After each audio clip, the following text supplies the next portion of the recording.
Former Clayton County Sheriff Victor Hill says that he intends to run for Congress. That's right. So Hill has been released from federal prison after a jury convicted him of violating the civil rights of inmates in the Clayton County Jail during that time. 11 Alive's Doug Richards reports on Hill's proposed political comeback and who he's going to face. I was actually asked to run by a committee. Victor Hill used a podcast to announce his intention to run for Congress.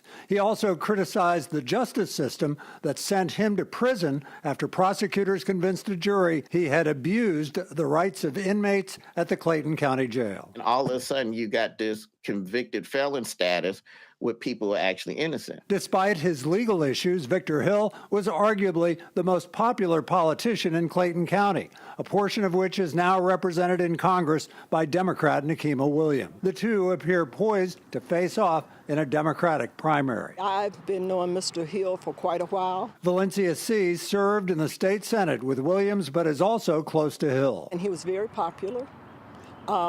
Whether or not it will be he or Nikema remains to be seen. That's why the process is in place. I find it very strange how popular he is. Victor Johnson knows Hill will be hard to beat, at least in Clayton County. But as the incumbent, Williams has been a proven vote-getter in a district that also includes portions of DeKalb and Fulton County. Are you familiar with Nikema Williams, the incumbent congresswoman? Not really. But you know Victor Hill. Yes, I do.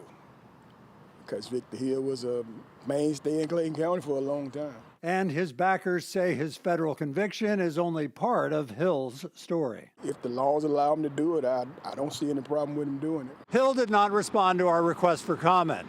Hill's criminal conviction would prevent him from running for sheriff again, but there is no such restriction for federal office, as voters learned last year during the presidential election.